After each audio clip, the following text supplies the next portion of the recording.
95.7 The Game's reporter John Dickinson, who was at Levi Stadium yesterday watching the Cincinnati Bengals beat the San Francisco 49ers 31-17. JD, one of the things we've been batting around today is what are you most concerned about with this team? Because after the last three games, it looks like there's a few things that are concerning. How would you answer that question? The defense right now, I think above all. I think the defense was the most concerning aspect of the Minnesota game, and I think the defense is the most concerning aspect coming out of yesterday's game. They got absolutely shredded by the Cincinnati Bengals. And look, the Bengals have Joe Burrow, who's an elite quarterback. They have three really good wide receivers. Joe Mixon's pretty good.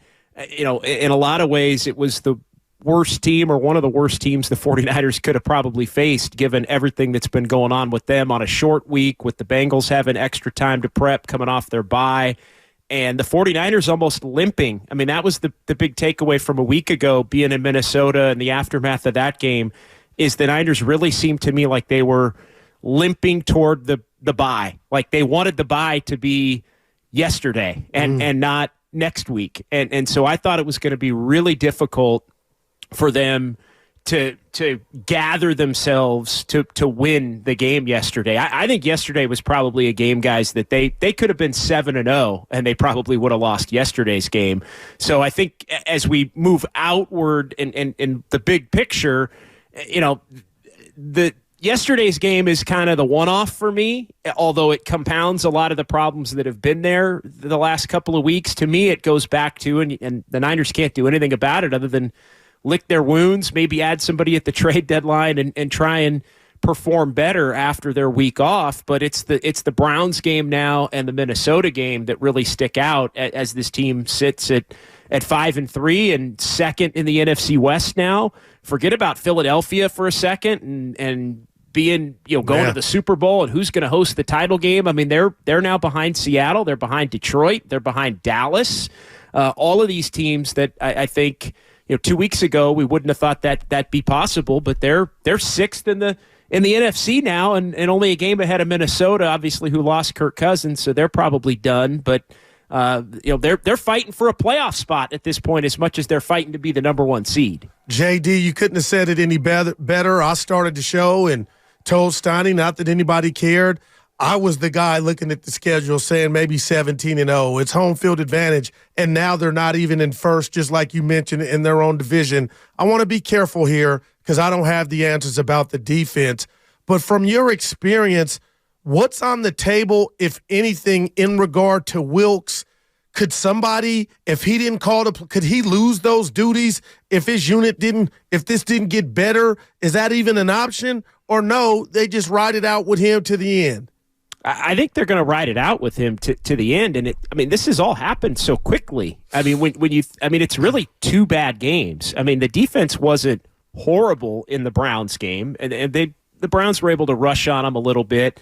But, 2 weeks ago, we weren't really having conversations about, what's going on with Steve Wilks and does he need to be replaced and would that be on the table at the bye? I think what really opened the door to that was the one play at the end of the first half in Minnesota, and there was just so much made about that play. Then you've got Nick Bosa and Fred Warner huddling up after the game in Minnesota in the locker room, and you're thinking, what's going on there? I do think there's been a disconnect between all of the blitzing, as I've mentioned to you guys a bunch of times, that Wilks likes to do versus what this 49ers defense has been successful doing over the years. And then yesterday, I think is in large part opponent-based yesterday, so I'm more tend to not make too much of the fact that the Bengals did what they did to the 49ers defense, but on the back end of the last two games, it all seems worse. But as far as the game plan yesterday, it almost seemed like the 49ers had a little conversation last week about getting back to basics and four-man rush and not going to blitz as much, and the Bengals picked them apart when they did that. So it's almost back to the drawing board now and continuing to find that balance. Look, the 49ers secondary, guys, is just not very good unless the defensive line is getting pressure and getting to the quarterback, and they haven't been getting enough pressure. When they have gotten pressure, they haven't been able to get home. So the elite quarterbacks are always going to find a way. We saw Joe Burrow do it when he was able to evade Armstead and Bosa on that first series and pick up a first down. Kyle Shanahan said that set a bad tone for the afternoon. And, that's really been, I think, indicative of the 49ers' defensive issues. The secondary isn't very good unless the defense is getting home. Warner and Greenlaw's clearly banged up. Warner didn't have his best game, obviously, yesterday either. So it's just compounded matters. I think they need to do something at the deadline. I'm sure you guys have talked about it the last 3 hours. There's under 24 hours to go now until the trade deadline. I think the 49ers need to make at least one, if not two, defensive additions, whether it's a pass rusher or somebody that can be in the secondary and play on the outside that maybe could allow Lenore to move inside, and then that could take care of two problems with one move in the secondary. And then if you add some pass rush, that just helps everybody. Now, are the Niners going to be willing to give up the draft capital that it takes to do that? Remains to be seen, but I think as all in as they've been, Steiny, on this season, almost in a weird way, acting like it's their best and last chance. I find it hard to believe that they would just let tomorrow pass and ride it out with what they have. John Dickinson joining us on 95.7 The Game. He's our reporter. He was at the 49ers game against the Bengals. D'Amico Ryans and Robert Saleh were two defensive coordinators that were on the sidelines. Steve Wilks is in the booth.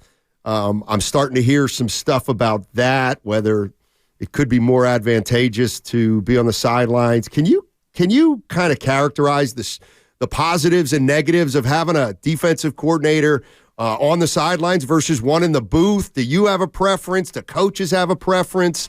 Just give me some insight as to what guys do what. Yeah, it's just, to me, it's the individual preference. Some guys like to be down there in the trenches around the guys, able to still, communicate and watch what's going on from that angle. I know Wilks has said he prefers to have and is more comfortable with the all 22 overview angle and basically the ability to keep everything kind of laid out and organized in front of him, being up in the booth. And so for him, there's a comfort level with that in terms of calling the defense. Others view it differently. And look, I think, it's natural for people to say, hey, the Niners have had success with a couple of coordinators doing it one way. It's not exactly working out here these last 2.5 games with Wilks, who likes to do it another way. Does there need to be some kind of a change?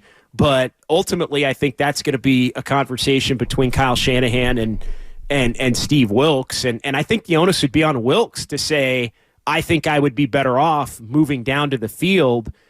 I don't get the impression, though, at this point that that's something that necessarily would happen. I think Wilks, the Niners defense performed pretty damn well the first 5.5 games of the season. And so I think there's a belief that they have enough talent and get some things tweaked and can get back on track, maybe even adding, like I said, a player or two from the outside. So I definitely think there's going to be a lot of conversations about a lot of different things this week, but I really wouldn't expect there to be drastic changes unless things are internally a lot more frayed and gone than meets the eye, at least to my eye. Jay, I can admit I'm having trouble processing everything I'm seeing from Brock. Was he horrible yesterday? No, but he was. One of his great attributes was he didn't turn over the rock. Yesterday, they're going into tie late third quarter. You're in the stadium. Can you just walk us through what you've seen from him and where you're at with the last few games with him turning the ball over all of a sudden? Yeah, the 49ers were absolutely flat-out lucky to be in a position where it was 17-10. That game, to me, it ends 31-17. It felt like it was 48-17. It really did in terms of the way the Bengals were able to move the ball up and down the field on the 49ers. But as far as Purdy, and look, the Niners made it, forced a turnover and The Bengals missed a kick and left some points out there. Obviously, it was why it was in that position. But as you look at Purdy specifically, fellas, I think it's two things, and it's one. Again, I'm gonna sound like I'm being redundant because we've talked about it a little bit these last few weeks. But it's you take guys away. Debo's gone, and teams are stacking up McCaffrey, who I think is a little bit banged up. And that changes things in terms of the offense. And then the other thing is he's playing from behind more. I mean, the 49ers have been ahead a lot with Brock Purdy at quarterback because they're getting out, they're scoring first. Then the defense is able to kind of come after the opposition. And then the 49ers can kind of pile on and play from a position of advantage. They're not running the football. I thought George Kittle really said it. I mean, too many penalties. They're not running the football enough, and part of the reason they're not running the football enough, I think, is because, one, teams are stopping them, but the other part of it is the 49ers are getting behind more than they have been. And with the Niners getting behind more than they have been, I think that's when Kyle Shanahan typically, with a quarterback now that he trusts in Brock Purdy, he's going to throw it more. And I think when quarterbacks are playing from behind, they're more apt to make mistakes. They're more apt to take risks. I mean, you look at the first interception, and Purdy had no business throwing the ball because he should have known that the play wasn't going to count anyway if he threw the ball. So, I mean, at that point, that's the ultimate to me in you're down 17-10. You're feeling like, oh, my God, we're lucky we're in this game right now. I need to do something. Haven't done much today. I need to do something.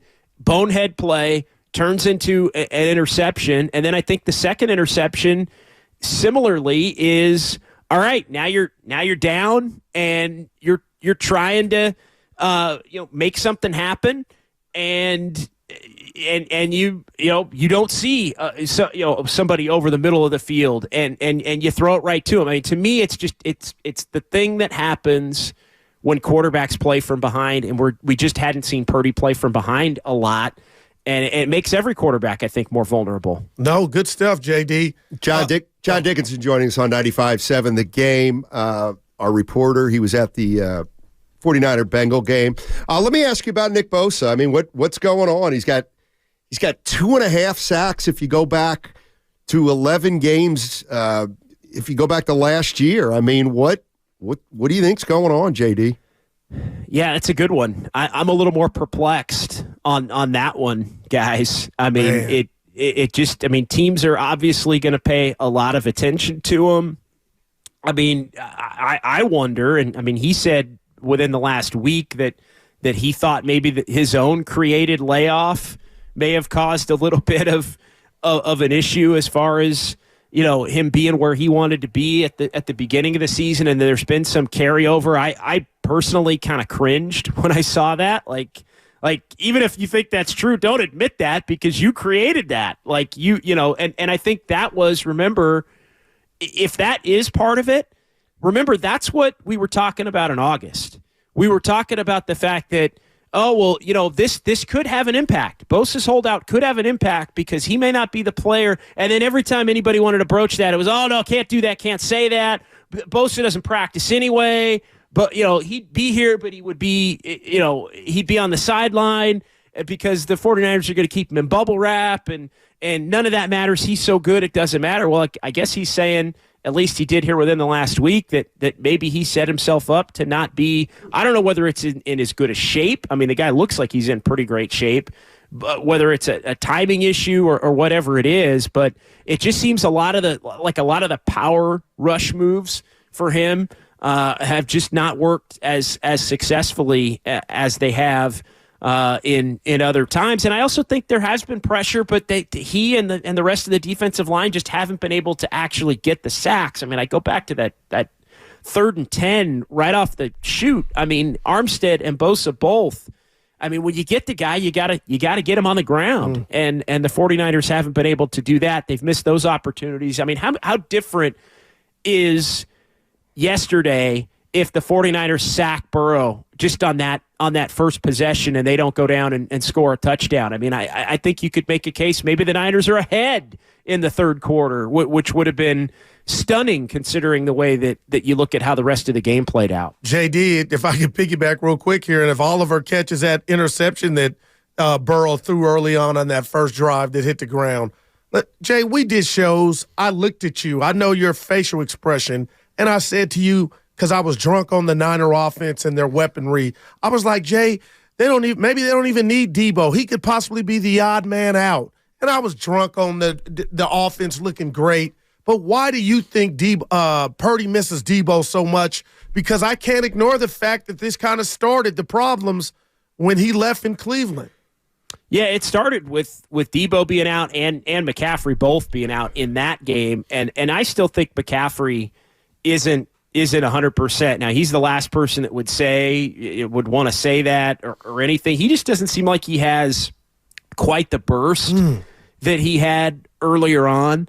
But it's Debo's ability to run some of the plays that McCaffrey runs. You can hit Debo on a little bit of an end around. You can use him to stretch the outside of defenses a little bit. I think you can use Debo Samuel in a lot of ways to counter some of the things that defenses do to try to stack up against McCaffrey with the short passing game and with even bringing him around and handing it off to him in Kyle Shanahan's offense. So he really is, I think, an integral chess piece for Shanahan. And I think the one thing that we've seen is, at least in this iteration, I know Shanahan over the years has lost players and adjusted, and you have to fix the offense. And sometimes I think that can take a couple of weeks when you lose significant players in your offense and on your chessboard. But I think with this team, for whatever reason, they have proven that they need everybody to be at their best, and when they haven't had everybody, they've quickly turned ordinary. From a great offense to pretty good offense that can be slowed down and can make mistakes and maybe can not be as explosive as we've been used to seeing them when they're whole. So I think Trent Williams being out is also a big part of this. I think that's been under-discussed because there haven't been the glaring mistakes from Jalen Moore that can happen when a backup left tackle is playing. Like, it hasn't been like he's been a turnstile through the last couple of games. I mean, he's been, I think, solid, but at the same time, he can be solid and not be Trent Williams, where certain plays that maybe the 49ers would be running to the left would break free for bigger gains that keep the sticks moving. That hasn't been there. So I think they got to get Debo back. They got to get Trent Williams back and use this bye week to recalibrate. And look, things aren't getting any easier. I mean, the Jags just swept October 5-0 and won games on different continents and all kinds of things. So, I mean, that's not going to be an easy game. The Jags have their bye next week as well. And then Tampa, and then now these games with Seattle. Thanksgiving night's a huge game. At Philly, huge game. Seattle again in December, huge game. I mean, that's the one thing that these last 3 weeks have done for the 49ers. It's really set up the fact that they're going to have 4 or 5 massive games here of these last 9, which in a way I think is going to make it all the more entertaining to watch. John Dickinson, 95.7 The Game's reporter, joining us here on Steiny and Guru. Let me finish up with a Warrior question, and you can listen to JD after tonight's ball game against the New Orleans Pelicans. He'll have Warriors wrap for you. Just what do you think of the Warriors' first 3-game start with a couple road wins early? Yeah, I thought the game in Sacramento was really the early turning point. I mean, it's one thing to talk about all the things that you think you can do better, but you have to go out and turn it into wins. And for them to, I think, up against it a little bit, middle of the second quarter in Sacramento, basically take control of that game from the middle of the second until the middle of the fourth and get the contributions that they had, from others, to have Steph Curry, put the team on his back, and really in both of the last 2 games. He did it in the final 6 minutes last night. But I think you're seeing where Chris Paul really fits. I think in these really the first 3 games, but the last 2 in particular, I think maybe they're a little too Steph having to be dominant dependent at times. I mean, they were still, I don't want to say in trouble last night, down a couple with 6 minutes to go, but they needed Steph to be special to win it. It was good to see Klay Thompson have a better game, but I do think the pieces for this team connect a lot better than last year's team, but they're going to have to stay healthy. I mean, I think Kuminga and Klay Thompson are questionable for tonight. Their intention is to play all the veterans tonight in New Orleans, which is something they didn't do a couple of times last year on the second of a back-to-back. So maybe there's a little bit more urgency to do that this year and get wins when you're closer to whole, which I think is important. But I think it's, the game in Sacramento was huge. It got them on the board.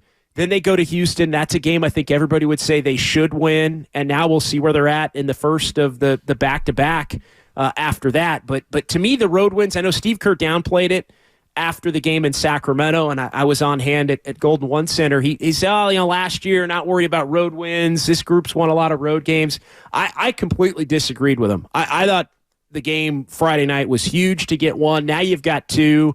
I mean, the Warriors didn't have 2 road wins until, December last year? So to me, staying